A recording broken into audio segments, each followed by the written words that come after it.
Assalamualaikum Bang Andi. Semoga Bang Andi sehat-sehat selalu, kami harapkan, serta keluarga.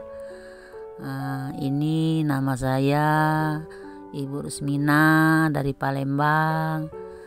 Ini Bang Andi, saya ingin tanya, sholat Isya tadi, saya sebelum Isya itu ber-DN make level 1. Terus itu sudah ber-DN saya mulai berniat sholat Isya tadi. Saya mohon dengan Allah SWT minta ajari sholat yang khusyuk. Sudah berkata begitu, saya ngangkat takbiratul ihram itu langsung terasa kaku banget Bang Andi. Terasa bagaimana ya, kaku, bibir merapat sendiri, gigi pun merapat sendiri, tapi bacaannya itu terang, jelas. Mata saya itu terbuka. Nggak enak lah dalam sholatnya itu, tapi sampai selesai sholat itu masih tetap bertambah kakunya. Nah jadi Bang Andi, kenapa Bang Andi ya? Apa ada kesalahan? Apa bagaimana Bang Andi ya? Jadi selesai sholat itu saya ingin minta tolong sama suami saya Bang Andi. Tolong, tapi tidak bisa ngomong. Tolong mak itu. Cuman pakai tangan. Saya ngomongnya itu tidak bisa. Membukakan mulut tidak bisa. Jadi Bang Andi ya. Terus saya diingatkan suruh sujud syukur. Sudah sujud syukur, saya menangis Bang Andi. Sudah menangis itu langsung lembut, langsung bisa ini Bang Andi, bisa minum, bisa berbicara. Wih Bang Andi, rasanya bagaimana Bang Andi, rasanya tidak terkira. Kami ini ada rasa takut, ada rasa bahagia. Cukuplah Bang Andi. Tolong Bang Andi pencerahannya bagaimana.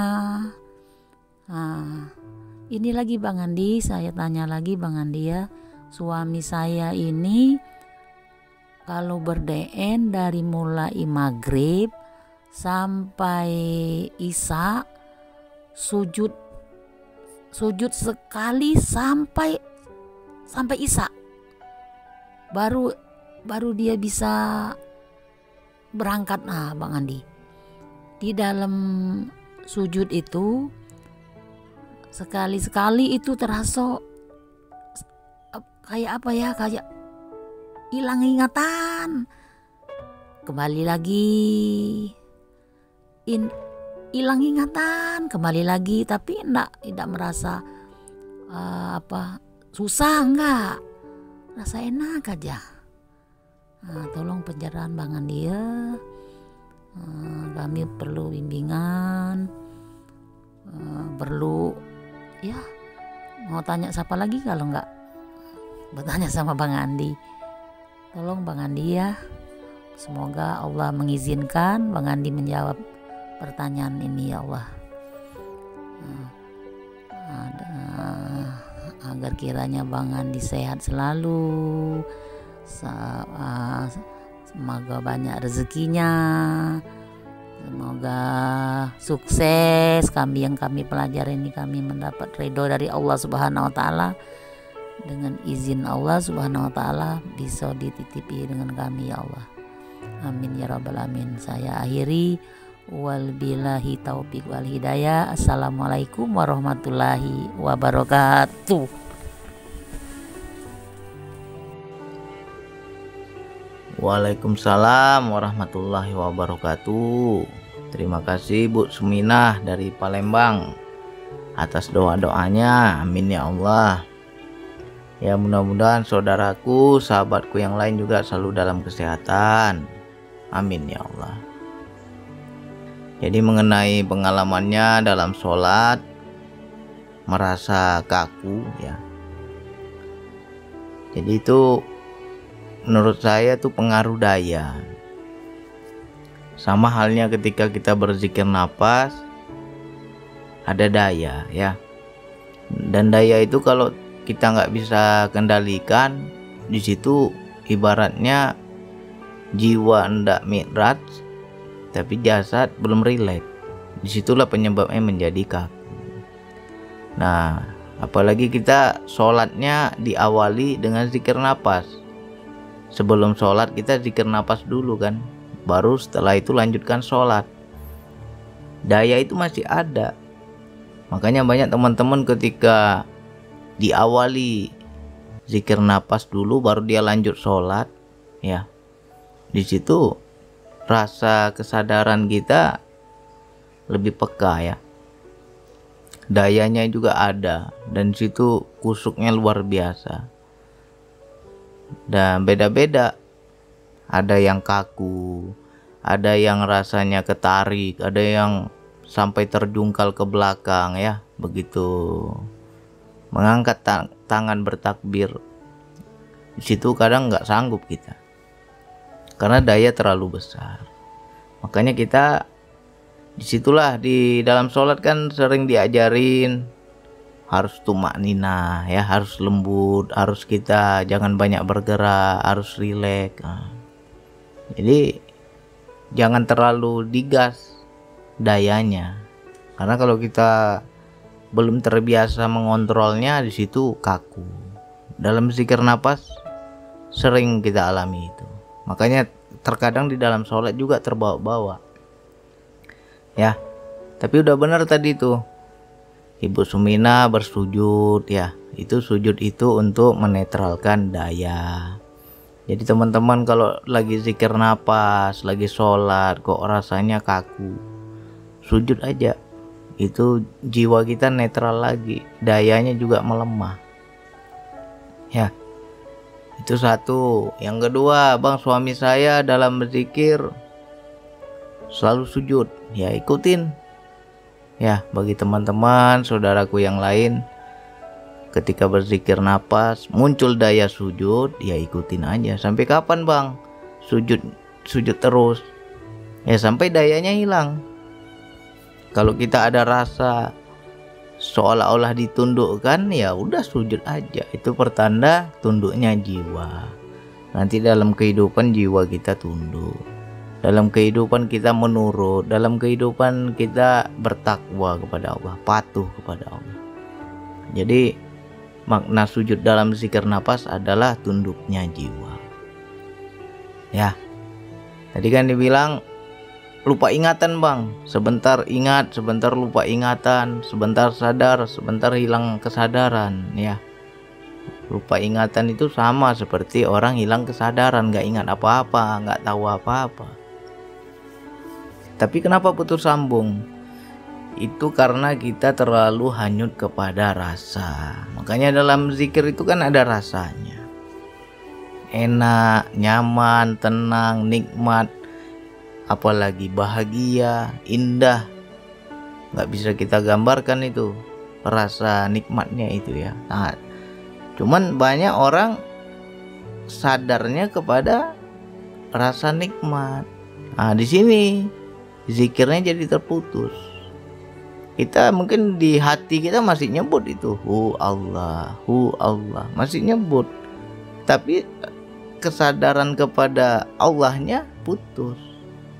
Makanya banyak yang blank ya. Itu kalau bahasa saya hilang ingatan, hilang kesadaran, itu blank.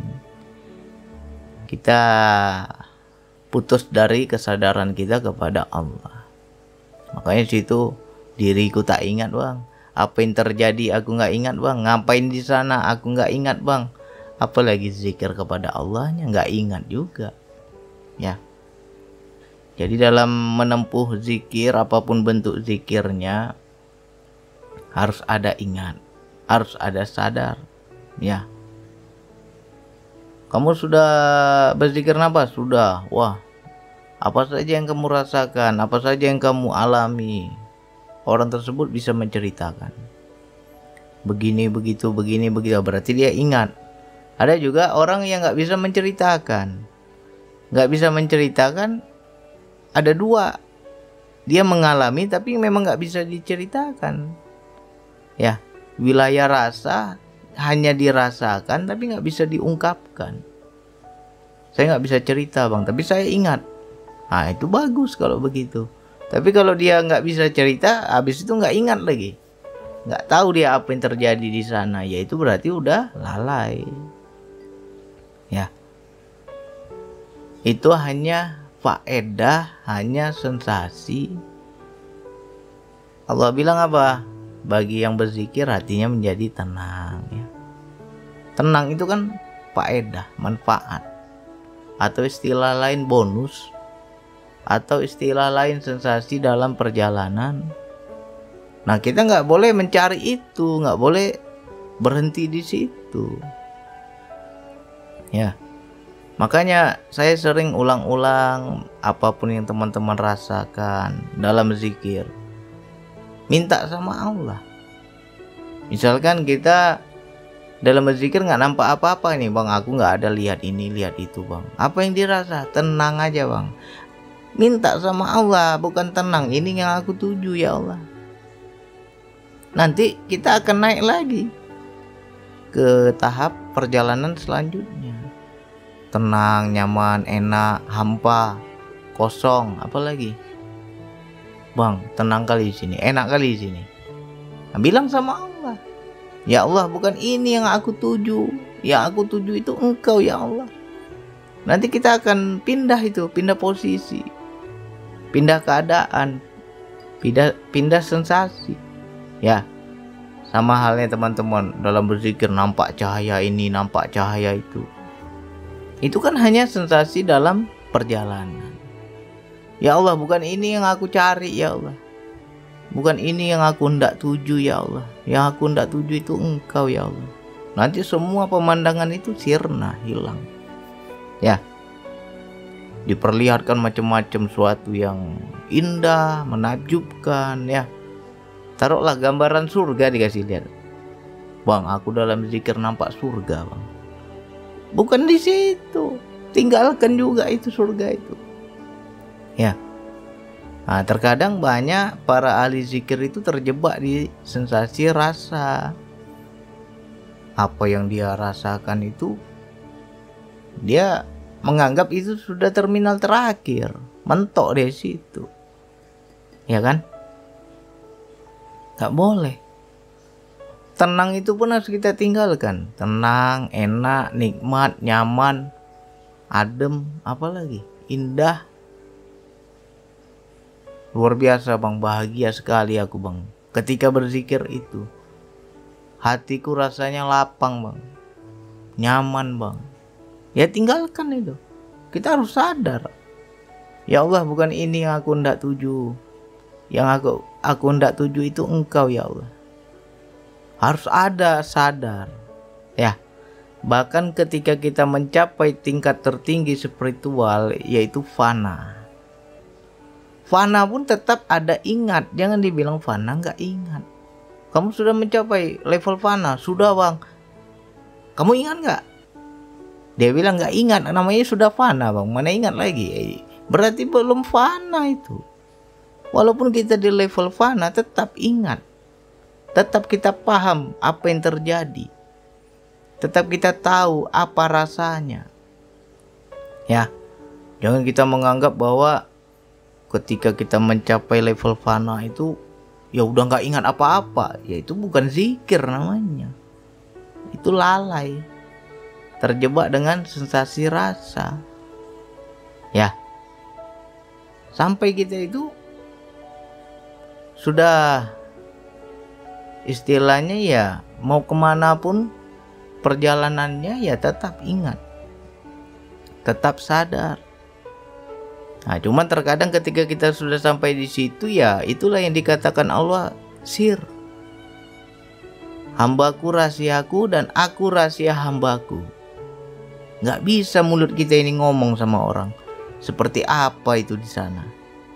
Sensasinya bagaimana? Nggak ada kata-kata bisa mengungkapkan.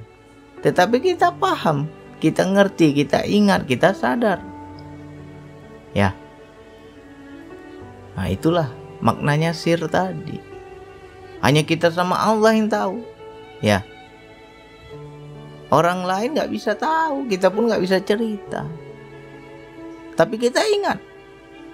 Ya. Jadi kalau berzikir sampai lupa ingatan, nggak ingat apa-apa, ya itu sama seperti tidur. Tertidur kita sejenak.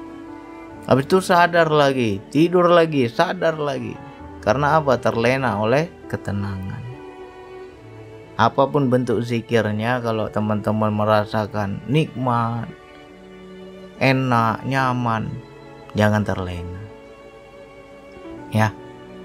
Terkadang kita terjebak di situ, terhenti perjalanan kita. Jadi untuk Bu Sumina dan suaminya istiqomah terus ya. Latih terus. Nggak usah dicari-cari kalau kita mendapatkan pengalaman ini, pengalaman itu, maknanya apa, artinya apa. Ya. Nggak usah kita ingin tahu. Minta aja sama Allah, ya Allah, aku nggak tahu, ya Allah kasih tahu nih maknanya apa. Ya. Nanti suatu saat terbuka sendiri dia.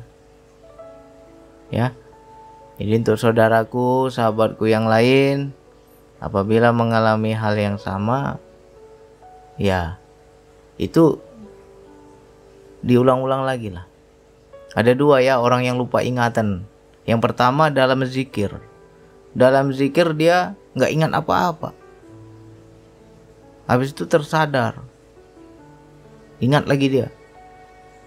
Kondisinya, keadaannya, suasananya. Ada juga orang yang ketika selesai zikir nggak ingat apa-apa. Seolah-olah seperti orang baru tidur tiba-tiba dibangunin kaget. Kan blank kita kan. Ada tuh saudara saya, teman saya. Ketika selesai zikir nafas, kita bangunin. Kaget. Ya. Bahkan ada juga teman kita yang zikir, selesai zikir, di depan wajahnya istrinya. Nggak ingat istrinya.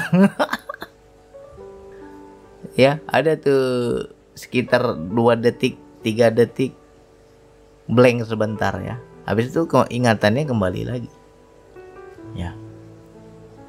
Minum air putih. Kalau kita selesai zikir di situ kayak blank, minum air putih biar netral dayanya ya. Kalau dalam zikir lupa ingatan, nggak ingat apa-apa, nggak sadar apa-apa, nggak tahu apa-apa, ya itu lalai. Ya, nggak boleh kita hilang kesadaran. Oke, mudah-mudahan ini manfaat untuk kita semua. Dilatih terus, istiqomah terus. Hanya itu yang bisa saya sampaikan. Wassalamualaikum warahmatullahi wabarakatuh.